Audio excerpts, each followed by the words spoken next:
There is a number sitting inside a classified federal planning document that the government updated 3 years ago and almost nobody has read. 715,000. That is the estimated number of buildings that would be destroyed in the first 60 seconds of a major New Madrid earthquake. Not damaged, not cracked, destroyed. Gone before the dust even begins to settle. And that document was not written by alarmists or fringe scientists. It was written by FEMA, the Federal Emergency Management Agency, the same agency responsible for keeping people alive when disaster strikes. And the number they came up with is 715,000 buildings across 8 states gone in under a minute. But here is the detail that tells the real story. The fault system that could produce that number has not been quiet. It has been talking for years. In 2011, a magnitude 5.8 earthquake in central Virginia shook the entire East Coast and damaged the Washington Monument. That fault had been silent for centuries. In 2021, a 3.8 earthquake struck Ridgely, Tennessee, sitting almost directly above the New Madrid seismic zone. In 2022, a 3.5 magnitude event struck Marked Tree, Arkansas. In the last 12 months alone, the United States Geological Survey has recorded more than 200 earthquakes along or near the New Madrid system. Most were too small for people to feel. None of them made the news.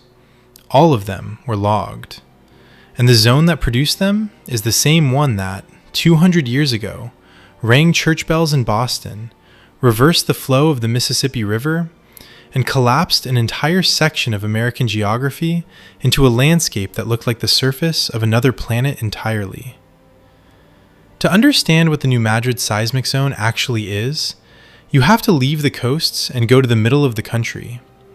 Not the dramatic mountain ranges of California, not the volcanic ridgelines of the Pacific Northwest. Go to the flat agricultural heartland, the Mississippi River Valley, the bottomland fields of Missouri, Tennessee, Arkansas, Kentucky, and Illinois. This is not terrain that looks dangerous. It does not look like earthquake country. There are no fault scarps cutting across the landscape, no jagged ridges pushing skyward from tectonic collision, no geysers or volcanic craters betraying the instability below. The land here is among the flattest in North America. The Mississippi River moves through it with the slow authority of something that has been here forever. And underneath that flatness, buried under hundreds of feet of soft river sediment, sits a fault system so old, so large, and so capable of catastrophic rupture that when American geologists first mapped it in the 20th century, they struggled to get anyone to believe what the data was showing them. The New Madrid seismic zone runs for roughly 150 miles through the center of the country. It sits at the junction of 5 states, with its core reaching through northeastern Arkansas, the boot heel of Missouri, western edge of Tennessee, and the southwestern corner of Kentucky.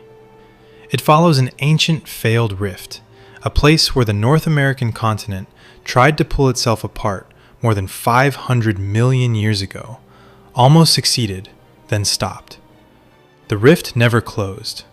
The rock on both sides of the failed split locked together, but the zone of weakness remained, buried, waiting, still capable of releasing centuries of accumulated stress in a matter of seconds.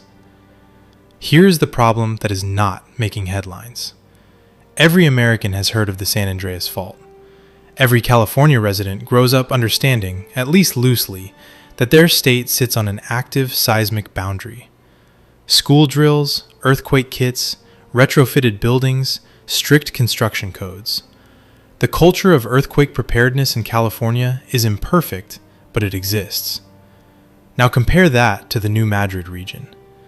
Memphis, Tennessee sits within the zone's highest hazard area. It has a population of approximately 620,000 people in the city proper and nearly 1 million in the broader metro area. The vast majority of its buildings were constructed before seismic building codes were adopted in the region. Before 1990, Tennessee had essentially no seismic provisions in its construction standards. The window for grandfathered non-compliant structures covers decades of explosive urban growth. A city that grew rapidly through the mid-20th century, built almost entirely without earthquake resistance, now sits above one of the most dangerous active fault systems in North America. And most of the people inside those buildings have never once thought about what would happen if the ground beneath them moved. But here is where this stops being a distant problem and becomes something with a deadline. In December of 1811, the New Madrid fault ruptured. Then it ruptured again. Then again. Between December 16, 1811 and February 7, 1812, the central United States experienced a seismic sequence that remains, without parallel in American recorded history. The first main shock, estimated by modern seismologists at between magnitude 7.5 and 8.0, struck at 2:15 in the morning. People in St. Louis, 150 miles away, were thrown from their beds. Residents of Louisville, Kentucky, 300 miles to the northeast, reported that chimneys collapsed and dishes fell from shelves. In Washington, D.C., more than 700 miles away, President James Madison's wife, Dolly, noticed the ground shaking. Church bells rang by themselves in Boston, more than 1,000 miles from the epicenter. That was the first event. 6 hours later, a second major earthquake struck. Then came weeks of violent aftershocks, some estimated at magnitudes approaching 7.0. On January 23rd, a third major rupture occurred, and on February 7th, the largest event of the entire sequence hit. The magnitude has been estimated as high as 8.8. The Mississippi River, one of the most powerful river systems on Earth, appeared to flow backward. Massive sand blows, geysers of liquefied earth, erupted across the landscape, some reaching heights of several stories. The terrain near New Madrid, Missouri, cracked, collapsed, and rearranged itself across hundreds of square miles. Reelfoot Lake in northwestern Tennessee, which covers an area of more than 15,000 acres today, did not exist before 1811. It was created by the ground dropping several feet over an area of many square miles during the earthquake sequence, and then filling with water. A lake was born in a matter of seconds. In 1811, the population of the entire central Mississippi River Valley was scattered and sparse. Mostly small settlements, farms, indigenous communities, and river traders. The frontier infrastructure was wood, dirt, and stone. The total recorded death toll was shockingly low. Not because the earthquakes were survivable in any safe sense, because almost nobody was there. The math under that fact has not changed, but everything around it has. Today, New Madrid seismic zone lies beneath one of the most densely built, infrastructure-dependent corridors in the United States. Interstate highways 55, 40, 57, and 24 cross directly over the zone. These are not secondary roads. They are the arteries of American commerce. They carry freight containers, fuel tankers, food shipments, and millions of passenger vehicles every single day. The Mississippi River itself, flowing directly through the seismic zone, supports one of the busiest inland waterway systems in the world. Commercial barges carrying grain, fuel, chemicals, and industrial materials travel this stretch of river continuously. Memphis is not just a city. It is the FedEx global hub. The single facility at Memphis International Airport processes more cargo overnight than almost any airport on Earth, and it sits in direct proximity to the highest hazard corridor of the New Madrid seismic zone. Here's the part that should concern every American, regardless of where they live. The central United States has been called the breadbasket of the nation for good reason. The states surrounding the New Madrid zone, Arkansas, Illinois, Missouri, Kentucky, Tennessee, produce enormous portions of the nation's corn, soybeans, cotton, and rice. An earthquake sequence large enough to match the 1811 to 1812 events would not just destroy buildings in Memphis and St. Louis, it would compromise the roads, rail lines, bridges, and river infrastructure that carries agricultural goods from the fields to the ports.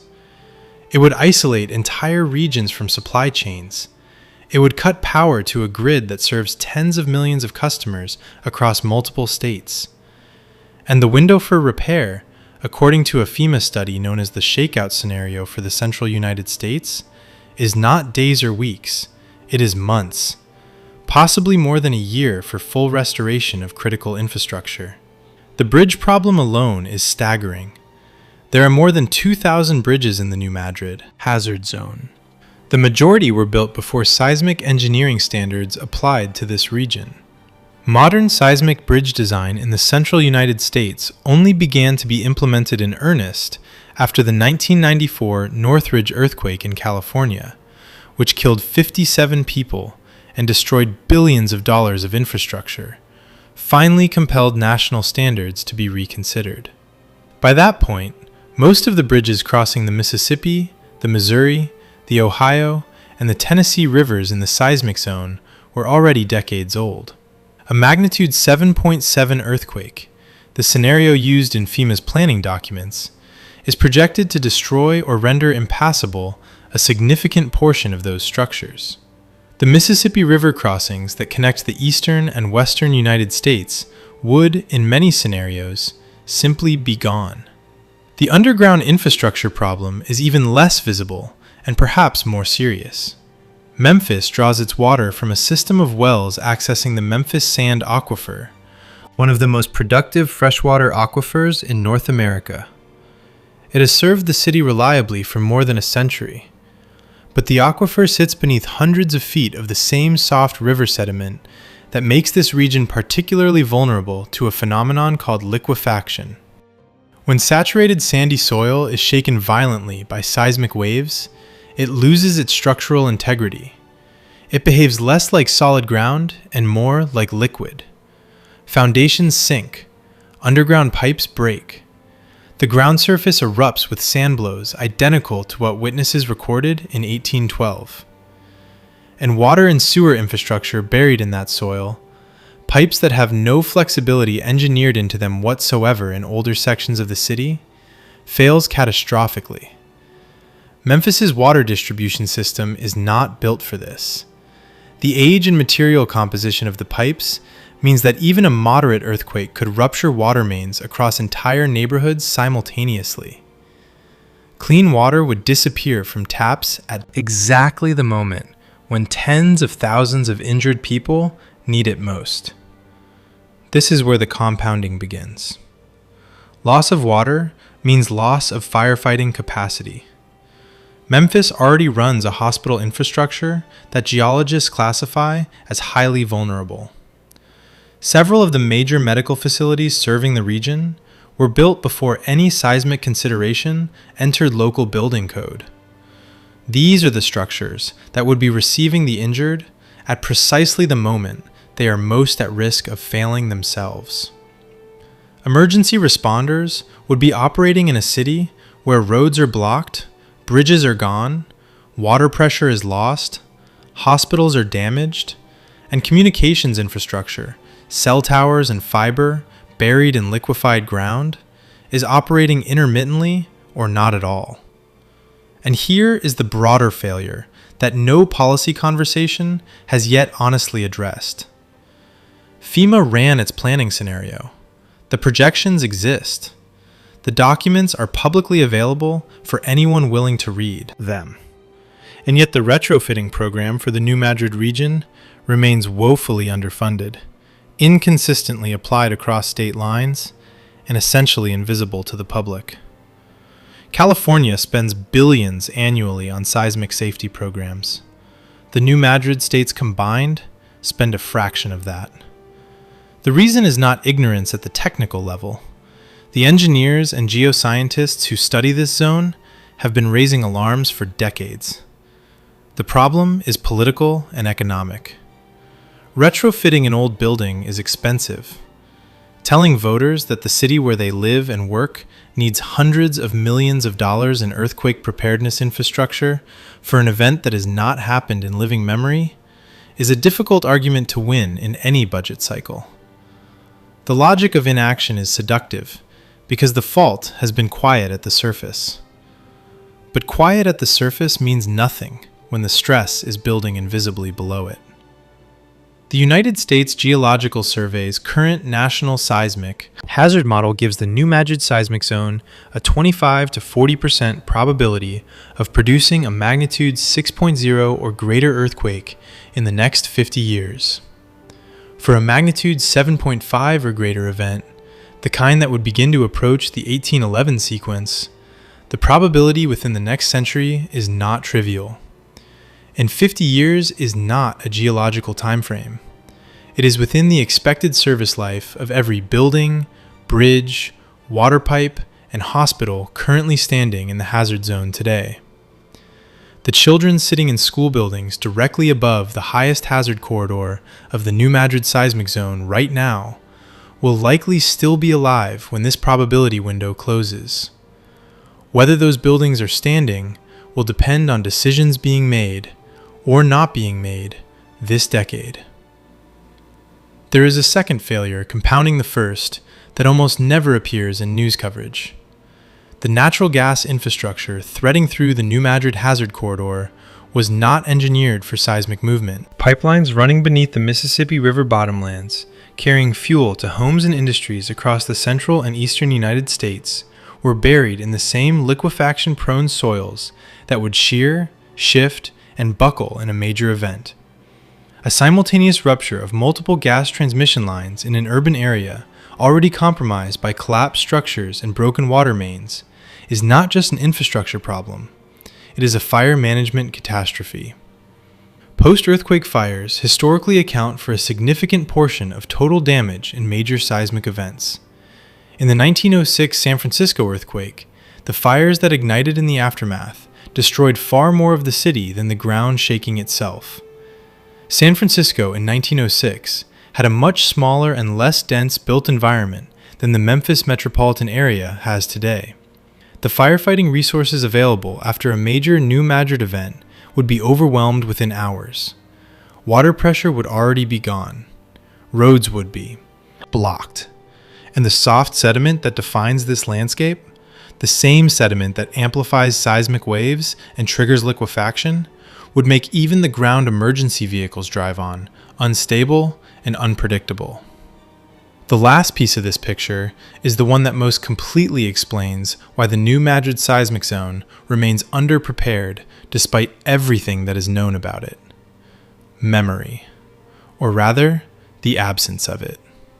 California has the 1994 Northridge earthquake in living memory. The Pacific Northwest has the memory of Mount St. Helens and a well-publicized understanding that the Cascadia subduction zone could produce a magnitude 9.0 event at any point. These regions have a felt relationship with seismic risk.